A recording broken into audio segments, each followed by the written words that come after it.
मेरे खुद के फादर को स्लिप हार्निएटेड डिस्क की प्रॉब्लम है। उन्होंने ये एक्सरसाइजेस करी हैं और उनको बहुत आराम मिला है। तो ये ट्राइड एंड टेस्टेड चीज़ें हैं। नमस्ते एवरीवन, कैसे हैं आप लोग? स्वागत करती हूँ आपका आपके YouTube channel yoga with Ruby Thakur में। आज की वीडियो में बात करेंगे हम हार्निएटेड डिस्क और जिसे स्लिप डिस्क भी कहते हैं उसके बारे में। इस वीडियो को हमने डिवाइड किया है 4 हिस्सों में। पहले हिस्से में बताऊंगी कि स्लिप डिस्क क्या होता है और इसके कारण क्या होते हैं। दूसरे भाग में हम बात करेंगे कि कैसे पता करें कि आपको स्लिप डिस्क है। तीसरे भाग में हम बात करेंगे कि किन चीज़ों का ध्यान रखना चाहिए अगर आपको स्लिप डिस्क है। और चौथे भाग में मैं आपको बताऊंगी कुछ योगा पोजेस और एक थेरेपी पोज जो कि आपको करना चाहिए अगर आप इस प्रॉब्लम से गुजर रहे हैं। तो चलिए मिलते हैं फिर मैट पर म्यूज़िक के बाद।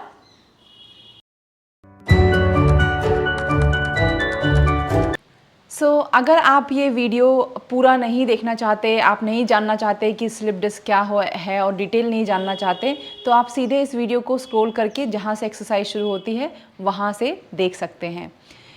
पर मैं अपने सारे सब्सक्राइबर्स को बताना चाहती हूँ, थोड़ा सा ज्ञान देना चाहती हूँ कि क्या है स्लिप डिस्क। सबसे पहले समझते हैं डिस्क क्या होता है। आपका जो स्पाइन है वो पूरी एक हड्डी नहीं है कि पूरी एक लाइन की हड्डी है जी, वो एक के ऊपर एक हड्डी है, छोटी छोटे अलग अलग वर्टिब्रे हैं। अगर आपकी हड्डी एक होती, सिर्फ हड्डी के ऊपर हड्डी इस तरह से होती, तो क्या आपको लगता है कि आप मूवमेंट कर पाते, यानी कि आगे की तरफ झुक पाते, पीछे की तरफ झुक पाते? नहीं, क्योंकि हड्डी तो बहुत सख्त होती है, उसके लिए मूवमेंट इम्पॉसिबल हो जाता। तो भगवान ने हमें हर एक वर्टिब्रे के बीच में एक डिस्क दिया है जो कि फ्लेक्सिबल है, जो हड्डी नहीं है, ठीक है। और इस डिस्क के सेंटर में एक जेली टाइप सी चीज़ है, पदार्थ है कुछ। इस पदार्थ की वजह से, और ये जो जेली टाइप आपका जो डिस्क है, इसकी वजह से हम आगे की तरफ, पीछे की तरफ, साइडवेज ऐसे मुड़ पाते हैं और हमारी हड्डी, हमारे जो वर्टिब्रे हैं, एक दूसरे के ऊपर आकर कोलैप्स नहीं होते। अगर ये नहीं होता तो सोचिए कि कैसा होता। हड्डी अगर हमने, एक तो हम बिल्कुल ऐसे रहते, मूव ही नहीं कर सकते। दूसरा, अगर हमने मूव करने की कोशिश करी तो कुछ ना कुछ टूट ही जाता पहली बार में ही। टोटल डिस्क हमारे स्पाइन में 23 होते हैं। सर्वाइकल रीजन में हमारे 6 डिस्क हैं। थोरैसिक यानी कि पीठ वाले हिस्से में हमारे 12 डिस्क हैं और लोअर बैक, नीचे वाले हिस्से लोअर बैक में हमारे 5 डिस्क अवेलेबल हैं। अब स्लिप डिस्क क्या होता है? जैसे कि मैंने आपको बताया कि डिस्क के सेंटर में एक जेली टाइप कुछ पदार्थ होता है जो कि शॉक ऑब्जर्वेंट का काम करता है। पूरा डिस्क ही शॉक ऑब्जर्व करने का काम करता है, यानी कि जब आप उछलते हैं, जब आप कोई सामान उठाते हैं, तो वो हड्डी हड्डी के ऊपर मिलके टकरा करके टूट ना जाए, इसलिए वो शॉक को ऑब्जर्व करती है। पर कभी कभार कुछ कारणों की वजह से वो जो जेली टाइप चीज़ है वो आपके डिस्क से बाहर की तरफ, स्पाइन की तरफ, यानी कि पेट की तरफ या पीठ की तरफ, किसी भी तरफ जब निकल जाती है, उसके कई कारण हो सकते हैं, उसके बारे में बात करेंगे। तो वो हमारे नर्व को पिंच करती है। जो भी हमारी नर्व जा रही है बॉडी में, जो फैली हुई है स्पाइनल कॉर्ड के थ्रू, उसको पिंच करती है और तब हमें होता है पेन। अब बात कर लेते हैं कि किन कारणों से ऐसा होता है। तो इसका एक कारण एजिंग फैक्टर है। एज बढ़ने के साथ साथ ऐसा देखा गया है कि डिस्क में जो जेली है वो बाहर की तरफ निकलने लग जाती है। दूसरा फैक्टर इसका है कोई एक्सीडेंट या कोई बाहर से दबाव पड़ने की वजह से। मान लीजिए आप कहीं से गिर गए हैं या कोई आपने सामान उठाने की कोशिश करी और अचानक से झटका लग गया, या आप कहीं से गिरे और वो प्रेशर इतना ज़्यादा था कि डिस्क झेल नहीं पाई और उसमें से जो जेली थी वो बाहर निकल गई। ये होता है दूसरा कारण। इसका एक कारण स्मोकिंग भी है। रिसर्च बताती है कि जिन लोगों के शरीर में निकोटीन की मात्रा बढ़ी हुई होती है, उनके डिस्क में डीजनरेशन शुरू हो जाता है या फिर उनमें बल्जिंग वगैरह देखा गया है। जानते हैं कि आपको कैसे पता चलेगा कि आपको स्लिप डिस्क की प्रॉब्लम है या हार्निएटेड डिस्क की प्रॉब्लम है। जिन लोगों को बहुत ही शुरुआती दौर का ये होता है, उनको कुछ ऐसे सिम्टम आ सकते हैं जैसे कि बहुत देर अगर थोड़ी देर खड़े हो गए या बहुत देर तक खड़े रहना पड़ गया तो कुछ सीवियर सा लोअर बैक में आप पेन होता है। और कुछ लोगों में शाइटिका पेन, यानी कि शाइटिका एक नर्व होती है और इस पेन में आपके हिप के एक हिस्से से दर्द शुरू होकर पैरों की तरफ जाता है, एक ही तरफ ये दर्द होता है ज़्यादातर।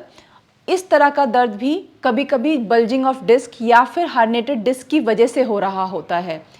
और जिन लोगों में डिस्क या जो पदार्थ है जेली वाला वो ज़्यादा बाहर निकल चुका होता है, उसमें इतना ज़्यादा दर्द होता है कि चलना, बैठना, उठना सारी चीज़ इम्पॉसिबल हो जाती है और हॉस्पिटलाइज होने की नौबत तक आ जाती है। अगर आपको इनमें से कोई भी चीज़ है तो आपको करना क्या चाहिए, आपको डॉक्टर के पास जाना चाहिए और अपना MRI या एक्सरे करवाना चाहिए लोअर बैक का, क्योंकि आपके MRI और एक्सरे में बहुत आसानी से दिख जाता है कि क्या आपको L4, L5 में या L5, S1 में ये बल्जिंग डिस्क और हर्निएटेड डिस्क और स्लिप डिस्क की प्रॉब्लम है। क्योंकि जब आपको प्रॉब्लम का पता चलेगा तभी आप उसका सही इलाज और सही सॉल्यूशन ढूंढ पा। अब अगर आपको स्लिप डिस्क है तो इससे पहले कि हम एक्सरसाइज शुरू करें, मैं कुछ चीज़ें आपको बताना चाहती हूँ जिनका आपको बहुत ही ध्यान रखना चाहिए। पहली बात तो ये कि कोई भी वीडियो यूट्यूब पे देख करके कोई भी एक्सरसाइज रिजीम बिना देखे, बिना सोचे समझे, अपने विवेक बुद्धि का इस्तेमाल किए हुए शुरू ना कर दें।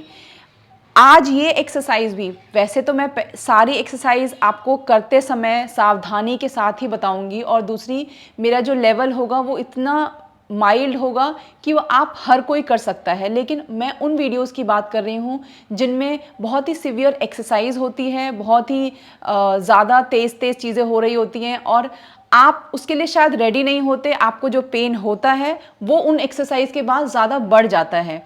तो अपनी विवेक शक्ति का इस्तेमाल करें। दूसरा, अगर किसी को स्लिप डिस्क की प्रॉब्लम है या थोड़ा सा भी पेन आ रहा है तो उनको आगे झुकने वाली चीज़ें यानी कि फॉरवर्ड बेंड को बिल्कुल अवॉइड करना चाहिए। और अगर आपको स्लिप डिस्क है तो कुछ मूवमेंट जिसमें आपको जैसे कि क्रंचेस करते समय भी आपके डिस्क पे बहुत प्रभाव पड़ता है और अगर उसको सही तरीके से ना किया जाए तो कंडीशन वर्स्ट हो जाती है, तो ये एक्सरसाइज भी आपको अवॉइड करनी चाहिए। तीसरा, अगर आपको स्लिप डिस्क है तो आपको कूदने वाली चीज़ें या कूदने वाली एक्सरसाइज या कोई भी एक्टिविटी उसको भी नहीं करना चाहिए। चौथा, अगर आपको स्लिप डिस्क है तो आपको हैवी सामान उठाते समय या कोई भी सामान उठा करके एक जगह से दूसरी जगह ले जाने में भी सावधानी रखनी चाहिए या फिर उसको बिल्कुल अवॉइड करना चाहिए। ज़्यादा हैवी सामान नहीं उठाना है। और एक लास्ट, साइकिलिंग भी उन लोगों के लिए बिल्कुल सही नहीं है जिनको स्लिप डिस्क की प्रॉब्लम है। वैसे साइकिलिंग बहुत अच्छी एक्सरसाइज होती है, बट अगर आपको स्लिप डिस्क है तो आपको अवॉइड करना चाहिए। चलिए अब हम शुरू करते हैं हमारा एक्सरसाइज वाला पार्ट। इससे पहले कि मैं एक्सरसाइज शुरू करूं, मैं बताना चाहती हूं कि मैं एक मेडिकल योगा थेरेपिस्ट हूं और मेडिकल योगा थेरेपी में हम लंबर की प्रॉब्लम्स को, स्लिप डिस्क और ऐसी प्रॉब्लम शाइटिका पेन को, इन सब चीज़ों को थेरेपी के थ्रू ट्रीट करते हैं। बट वो ऑनलाइन सिखाई नहीं जा सकती, उसके लिए ऑफलाइन कंसल्टेशन ज़रूरी है। या जो पेन है वो बियरेबल बिल्कुल भी नहीं है और आपने एक्सरे करा के देख लिया है, कंडीशन ज़्यादा सीवियर है, तो वो इन एक्सरसाइजेस से ठीक नहीं होगा, उसके लिए थेरेपी की ज़रूरत पड़ेगी। अगर आप दिल्ली NCR में हैं तो आप मेरे साथ नीचे दिए गए नंबर पे कनेक्ट कर सकते हैं थेरेपी के लिए। और अगर आपका केस अभी माइल्ड है, मतलब थोड़ा सा ही प्रॉब्लम है और जो बल्जिंग है वो थोड़ी सी है, स्लिप डिस्क बहुत सीवियर केस नहीं है, तो ये जो एक्सरसाइज मैं बताने जा रही हूँ और इसमें एक थेरेपी का भी चीज़ मैंने ऐड करी है, उसके लिए आपको कुछ चीज़ों की ज़रूरत होगी, मैं बता दूँगी, उसका लिंक भी मैं डिस्क्रिप्शन में दे दूँगी, आप उसको परचेज़ कर सकते हैं। तो जिनको सीवियर कंडीशन नहीं है वो ये एक्सरसाइज अगर करें तो उनको बहुत हद तक आराम मिलेगा। चलिए चलते हैं फिर पहले थेरेपी मूव के लिए ये जो है, इसके लिए आपको चाहिए एक स्टूल या एक चेयर जिसके ऊपर आप अपने पैर को रखेंगे। ध्यान दें कि जब पैर ऊपर जाएगा तो वो 90 डिग्री फॉर्म बनना चाहिए, यानी कि घुटनों से ऑलमोस्ट ऐसे बनना चाहिए, ज़्यादा नीचे नहीं, ज़्यादा ऊपर नहीं, थोड़ा बहुत चलेगा, यानी कि एक दो डिग्री का अंतर चलेगा, लेकिन ज़्यादा ऊपर नीचे बदलाव नहीं होना चाहिए। और आपको चाहिए दूसरी चीज़, वो है ये बहुत ही इफ़ेक्टिव चीज़ है। ये हीटिंग पैड है जो कि सर्वाइकल और लंबर रीजन को सिकाई करने के लिए, आपके मसल्स को रिलैक्स करने के लिए बहुत ही अच्छी चीज़ होती है। ठीक है, आपके पास अगर ये नहीं है तो आप इसको ऑर्डर कर सकते हैं, मैं नीचे लिंक दे दूँगी इसका। और अब चलिए शुरू करते हैं। तो सबसे पहले इसको मैंने थोड़ा सा 3rd नंबर पे वार्म कर लिया है इसको, ताकि ये थोड़ा गर्म हो जाए। जब ये थोड़ा सा गर्म हो जाएगा फिर मैं इसको अपनी कंफर्ट के हिसाब से ऊपर नीचे एडजस्ट कर लूँगी। अब मैंने इसको लगा दिया है और इसको लगाकर मुझे इस पर लेटना है। ऐसे लेटना है कि मेरा जो हिस्सा है लंबर वाला, L4, L5 एंड S1 वाला, वो वाला हिस्सा ज़रूर इसके ऊपर हो, वो हिस्सा कवर होना चाहिए। ठीक है, अब इसके ऊपर लेट जाएंगे हम यहाँ पर इस तरह से, और अपने पैरों को, जैसा कि मैंने कहा 90 डिग्री एंगल, तो अपनी तरफ मैं थोड़ा इसको खींच रही हूँ ये। ठीक है, पैरों का एंगल ऑलमोस्ट 90 डिग्री होना चाहिए। अब इस कंडीशन में जैसे ही आपने पैर ऊपर किया, आपका जो लोअर बैक है वो ज़मीन पर है। ठीक है, अब कभी कभी क्या होता है, जब हम इस पोजीशन में होते हैं तभी भी हमारा जो लोअर बैक या वो जो मसल है जिसको हम टारगेट करना चाहते हैं, वो मसल तक या वो लंबर रीजन तक, उस रीजन तक हमारा जो गर्माहट है वो पहुंच नहीं पाती। तो हमें एक एक्शन करना है। वो एक्शन क्या होता है, उसे कहते हैं talking of the tail bone. आपको मैं दिखा रही हूँ कैसे करना है। आप मान लीजिए कि मेरा हाथ मैं ऐसे अपने लोअर बैक के नीचे L4, L5, S1 के नीचे मैंने अपने हाथ को लगा लिया। अब मुझे क्या करना है, अपने लोअर बैक से पुश करना है, अपने हाथ को ऐसे पुश करना है ज़मीन की तरफ, अपने हाथ को दबाना है। ये जो दबाने वाला एक्शन है इसी को कहते हैं talking of the tail bone. अगर आप ऊपर से देखें तो ये कुछ ऐसा दिखाई देता है, ऐसे जैसे पेट को अंदर की तरफ खींच रहे हैं। ये जो आपका प्यूबिक बोन है वो ऊपर की तरफ, यहाँ प्यूबिक बोन है हमारा, वो ऊपर की तरफ देख रहा है, ऊपर जा रहा है, एंड फिर नीचे। ऐसा करने से जब आप लोअर बैक को ज़मीन की तरफ पुश करते हैं, यहाँ देखें, एक तो हुआ बिल्कुल नॉर्मल, जिसमें अगर मैं करूँ तो हाथ भी जा रहा है और सिकाई अभी भी हो रही है, लेकिन एक हुआ अपने लोअर बैक को अच्छे से चिपकाना ज़मीन पर। उससे क्या हो रहा है, ऐसा करने से जो गर्माहट है वो अंदर तक जा रही है। अब आपको इस पोजीशन में कम से कम 10 मिनट रुकना है और अपनी मसल्स को अच्छे से रिलैक्स होने देना है, उसकी सिकाई करनी है। मान लेते हैं कि 10 मिनट हो चुके हैं, आप 10 मिनट आपको करना है। ठीक है, तो अब आपको किसी भी साइड करवट ले लें इस तरह से ये, और फिर धीरे से उठ जाएं। अब चलते हैं हमारे पहले योगा आसन की तरफ, जो कि बहुत ही इफ़ेक्टिव होता है जब आपको स्लिप डिस्क की प्रॉब्लम हो। इसे कहते हैं मर्जरी आसन और कैट काउ स्ट्रेच। बट इसमें एक थोड़ा सा चेंज है, इसमें 2 मूवमेंट होती है बेसिकली। मैं आपको बताती हूँ कौन से 2 मूवमेंट है। एक तो ये वाला मूवमेंट होती है जिसे कहते हैं काउ, जब आप ऊपर की तरफ देखते हैं और बैक में आर्च करते हैं, दिख रहा होगा आपको, बैक में आर्च किया है मैंने, यानी कि पेट को ज़मीन की तरफ मैं झुका रही हूँ। और दूसरा होता है कैट, यानी कि जब मैं पीठ को ऐसे टक कर रही हूँ। लेकिन अभी मैं चाहती हूँ कि आप जो कैट मूवमेंट है वो बहुत ज़्यादा ना करें, उसको सिर्फ न्यूट्रल लें और इस पर फोकस करें, यानी कि आर्च करें और सिर्फ न्यूट्रल जाएं, बहुत ज़्यादा ऐसे ना जाएं अभी के लिए। ठीक है, तो क्या करना है, सांस भरते हुए आर्च करें और सांस छोड़ते हुए सिर्फ न्यूट्रल जाएं। सांस भरते हुए आर्च। ऐसा हम इसलिए कर रहे हैं क्योंकि हम ज़्यादा फॉरवर्ड बेंड वाली मूवमेंट में नहीं जाना चाहते हैं। और सांस छोड़ते हुए जस्ट न्यूट्रल पोजीशन, आप देख रहे हैं न्यूट्रल। इस न्यूट्रल पोजीशन में वही हो रहा है जो अभी जब आप कमर को ज़मीन से टच करने की कोशिश कर रहे थे तब जो हो रहा था। ठीक है, हम 10-15 बार करेंगे। Neutral, neutral. ठीक है, नाउ बढ़ते हैं दूसरे योगा आसन के लिए, जो कि है एक प्रोन पोजीशन। तो आपको क्या करना है, अपने पेट के बल लेट जाना है। इसमें इस तरह से लेट जाएं। इसको सलंब भुजंगासन और स्फिंक्स पोज भी कहते हैं। तो आपको क्या करना है, अपने दोनों हाथों को अपने सामने किस तरह से, इस तरह से कुछ रखें कि आपके एल्बो आपके चेस्ट के सामने हो। लोग इसमें अब क्या गलती करते हैं, अपने एल्बो को यहाँ रख लेते हैं, यहाँ। ये स्फिंक्स पोज नहीं हुआ।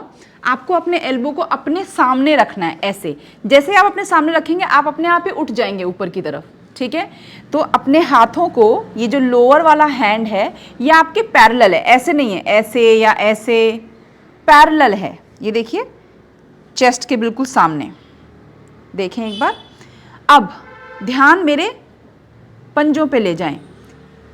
क्या कर रही हूँ, पंजों को पीछे की तरफ पूरा खींच रखा है, तनाव दे रखा है मैंने। अब हिप्स को मेरे ध्यान दें। मैं अपने बटक्स को इंगेजमेंट दे रही हूँ, मसल्स को इंगेज कर रही हूँ। देखें ये हुआ लूज, ये हुआ इंगेजमेंट देना। अब मैं इंगेज करके रखा है मैंने अपने मसल्स को। और अब मैं ये सब करने के बाद अपने चेस्ट को ज़मीन से थोड़ा ऊपर की तरफ पुश करूँगी, ऐसे। ऐसा करने पर ये वाला जो हिस्सा है यहाँ पे एक पॉइंट सा प्रेस हो रहा है। ठीक है, हल्की बैक बेंडिंग हो रही है। पॉइंट करना है, बहुत ज़रूरी है। अपने टोज़ को कोशिश करें आप चिपका के रखें, अगर नहीं तो थोड़ा सा गैप रख सकते हैं, बहुत ऐसे खोल के ना रखें पैरों को। ठीक है, और यहाँ पे अपने कंधों का भी ध्यान दें। अगर आप ऐसे हैं जिसमें आपके कंधे और कान बिल्कुल टच हैं तो एक प्रॉब्लम ठीक पता नहीं होगी, दूसरी वाली ज़रूर आ जाएगी कंधों की। तो इसको अपने कंधों को अपने कान से दूर रखें, ये। ठीक है, बैक बेंड और धीरे से रिलैक्स। ठीक है, इसको भी 2-3 बार करें और कुछ सांसों के लिए रुकें। अब चलेंगे हम अपने नेक्स्ट आसन, जो कि है शलभ आसन। तो हम इसमें पहले एक एक पैर करके करेंगे, उसके बाद हम दोनों पैरों को लेंगे। तो क्या करना है आपको शलभ आसन के लिए, अपने दोनों हाथों को थाइज के नीचे इस तरह कुछ एडजस्ट करें, ऐसे। अगेन ये एडजस्टमेंट करने के बाद ये मैंने अपने चिन को नीचे लगा रखा है। अपने पैरों को देखें, पैरों को पॉइंट करके रखें, सेम जैसे हमने पहले किया था। अब यहां से एक एक पैर, पहले मैंने अपना राइट लेग उठाया, हल्का पॉइंट करना जरूरी है। उठाया, थोड़ी देर रखा एंड फिर धीरे से नीचे। फिर दूसरी साइड। अभी मैं अपने चेस्ट को नहीं उठा रही हूं, सिर्फ पैरों को उठा रही हूं। ऐसा 2-2, 3-3 बार दोनों साइड करने के बाद लेफ्ट साइड भी। अब दोनों साइड, दोनों पैरों को उठाने की कोशिश करेंगे चेस्ट समेत। तो पैरों को भी उठाएं, चेस्ट को भी उठाएं, इस तरह से कुछ। पैरों को पॉइंट जरूर करें एंड रिलीज, रिलैक्स।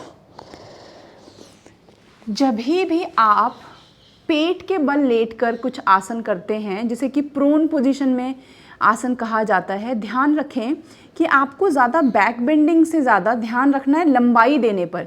यानी कि अपने सर की चोटी से लेकर पैरों के पीछे उंगली तक आपको अपनी बॉडी को लंबा खींचने पे फोकस करना है। ज़्यादा आर्च, ज़्यादा बैक बेंड हो जाए उस पर फोकस नहीं करना है। तो आप ऐसा करने के लिए आपको ऐसा समझना पड़ेगा कि दोनों तरफ से बॉडी को कोई खींच रहा है। इस एंगल में अपने को खींचना है बॉडी को, और साथ में अपने बटक्स को एंगेजमेंट दें, अपने ग्लूट मसल्स को इसको एंगेज करें, ठीक है। ऐसा करने से जो आसन के प्रभाव हैं वो अच्छे मिलेंगे आपको, ठीक है।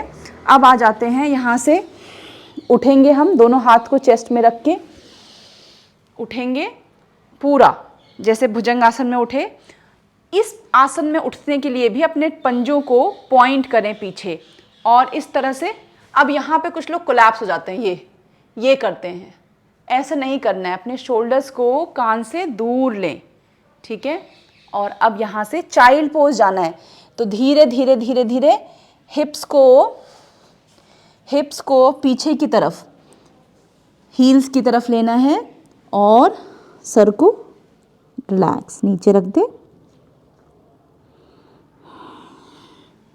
अब यहीं से हम चलेंगे अपने अगले आसन के लिए, जिसमें कि हम अपने अपर बैक को थोड़ी लंबाई दे रहे हैं। तो हम क्या करना चाहते हैं, हम स्पेस क्रिएट करना चाहते हैं अपने स्पाइन में, ठीक है। तो क्या करना है आपको, चाइल्ड पोज से इस तरह से हल्का उठना है, और अब यहाँ पे ये चीज़ ना करें, लंबा रखें। तो देखिए मेरे किस तरह से मेरे नीज़ और हिप जॉइंट ऑलमोस्ट लाइन में है, और मैं ऐसा एक्शन कर रही हूँ जैसे मेरे हिप्स को कोई पीछे खींच रहा है। इस तरह अपने स्पाइन को पूरा लंबाई देने की कोशिश कर रही हूँ, बट ऐसे मैंने बैक बेंड नहीं किया है। बेली को स्पाइन की तरफ खींच के ही रखना है, दिस वे, बेली को स्पाइन की तरफ। वही वाली मूवमेंट है जो मैंने आपको पहले सिकाई करते समय समझाया था, वही वाली मूवमेंट मेंटेन कर रही हूँ और लंबाई दे रही हूँ। इसमें रुकेंगे थोड़ी देर, एंड फिर धीरे धीरे हाथ को पीछे कर ले, रिलैक्स। अब चलते हैं अपने अगले आसन के लिए, जिसके लिए हमें लेटना है। तो किसी भी साइड करवट लेके लेट जाएं धीरे से। ध्यान रखें, अगर वैसे भी आपको ध्यान रखना चाहिए कि आप साइड से करवट लेके लेटें। अगर आपको स्लिप डिस्क है तब तो और भी आपको ध्यान रखना चाहिए कि आप अचानक से सामने से ना लेटें। अब अपने पैरों को यहाँ पे सीधा कर दें इस तरह से। एक एक पैर को हम चेस्ट की तरफ लेंगे और एक पाद पवन मुक्त आसन की प्रैक्टिस करेंगे। तो कैसे करते हैं इसको, धीरे से अपने राइट लेग को मोड़ना शुरू करें, पहले मोड़ के रखें। अब धीरे धीरे राइट लेग को चेस्ट की तरफ हमें लेना है। अब ऐसा करते समय अपने पंजों पे ध्यान दें, इसको फ्लेक्स करें, ये वाला भी और वो वाला भी। बहुत ध्यान रखना है इस बात का कि दोनों आपके पैर के पंजे फ्लेक्स पोजीशन में, यानी कि आपकी तरफ, डॉर्सीफ्लेक्शन कहते हैं इसे, आपकी तरफ घूमे हुए होने चाहिए। अब इस पोजीशन में अपने चेस्ट की तरफ मोड़ के इसको रखना है थोड़ी देर, 2 मिनट करीब। शुरुआत आप 1-1 मिनट से भी कर सकते हैं। रुकना है। आप ऐसे कैसे पता लगाएंगे, आप टाइमर लगा दें घड़ी में 1 मिनट का, और फिर सांस लेते हुए यहाँ, सांस छोड़ते हुए यहाँ चले जाएं नॉर्मल ब्रीदिंग के साथ।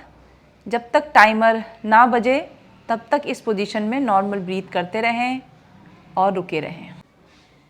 जब आपको फिनिश करना हो तो आप पहले पैर को ज़मीन पर अपने हिप्स के पास रखेंगे, अपने मन में 3 काउंट करेंगे, 1 2 3, और फिर धीरे धीरे अपने पैर को ऐसे सीधा करेंगे, इस तरह से कुछ। ठीक है, दूसरी तरफ चलते हैं। दूसरे पैर को मोड़ा, फिर इस नी को उठाया और चेस्ट की तरफ हक किया। जैसे ही मैंने हक किया इसको अपने चेस्ट की तरफ, पैरों को, पंजों को अपनी तरफ खींच लिया है मैंने, दोनों पंजों को खींच रखा है। और वापस से टाइमर लगा दें 1 मिनट का, और फिर रुकें नॉर्मल सांस के साथ। रुकें इसके साथ कुछ देर, और फिर धीरे से जब आपका टाइमर फिनिश बीप करने लग जाए, पैर को नीचे रखें, 1 2 3, एंड धीरे से रिलीज़ कर दें। ये वाली एक्सरसाइज आपको 2 बार करनी है। तो एक, जैसे मैंने अभी किया 1 राउंड, एक और राउंड आपको करना है। अब यहाँ पे हम एक लास्ट एक्सरसाइज कर रहे हैं, विच इज़ अ सेतु बंध। ठीक है, इसके लिए मैं चाहती हूँ कि आपके पास अगर कोई ऐसा ब्लॉक हो तो आप ब्लॉक ले लें, और अगर ब्लॉक नहीं अवेलेबल है तो कोई छोटा सा कुशन भी आप ले सकते हैं। जनरली करना क्या है, हम ये इसलिए यूज़ कर रहे हैं ताकि हम अपने मसल्स को एंगेजमेंट दे सकें। तो क्या करना है, इस ब्लॉक को अपने थाइस के सेंटर में कुछ इस तरह से लगा दें। अब ध्यान दें कि आपका जब आपके पैर उठेंगे तो आपके नी आपके एंकल की लाइन में होना चाहिए, यानी कि ऐसे नहीं होना चाहिए, ऐसे नहीं होना चाहिए, या ज़्यादा ऐसे भी नहीं होना चाहिए कि ये इधर चला गया। ये एक लाइन में होना चाहिए, ठीक है। और आप अपने थाई से इनर नीज से इसको स्क्वीज करेंगे ताकि ये गिरे नहीं, ठीक है। दोनों हाथ को साइड में रखें। अब इसको स्क्वीज करते हुए अपने बटक्स को इस तरह से अपने हिप्स को उठाना है। तो जब आप इसको स्क्वीज करने की कोशिश करेंगे तो जिन मसल्स को हम एंगेजमेंट देना चाहते हैं वो एक्चुअली में एंगेज हो जाएंगे। और फिर धीरे से नीचे आएं। आप क्या कर सकते हैं, सांस भरें, पहले सांस छोड़ते हुए ऊपर की तरफ जाएं। अब यहाँ पे कुछ सांसों के लिए, नॉर्मल सांसों के लिए रुकें, जैसे कि 4, 3, 2, 1। धीरे से नीचे आएं। इस एक्सरसाइज को भी आप 8 से 10 बार प्रैक्टिस करें। फिर धीरे से साइड करवट लेके बैठ। तो ये थी मेरी कोशिश आपको स्लिप डिस्क से राहत दिलाने की। अगर आपको स्लिप डिस्क है या आपके परिवार में किसी को है तो उसके साथ ये वीडियो ज़रूर शेयर करें। और मेरे खुद के फादर को स्लिप हर्निएटेड डिस्क की प्रॉब्लम है, उन्होंने ये एक्सरसाइजेस करी हैं और उनको बहुत आराम मिला है।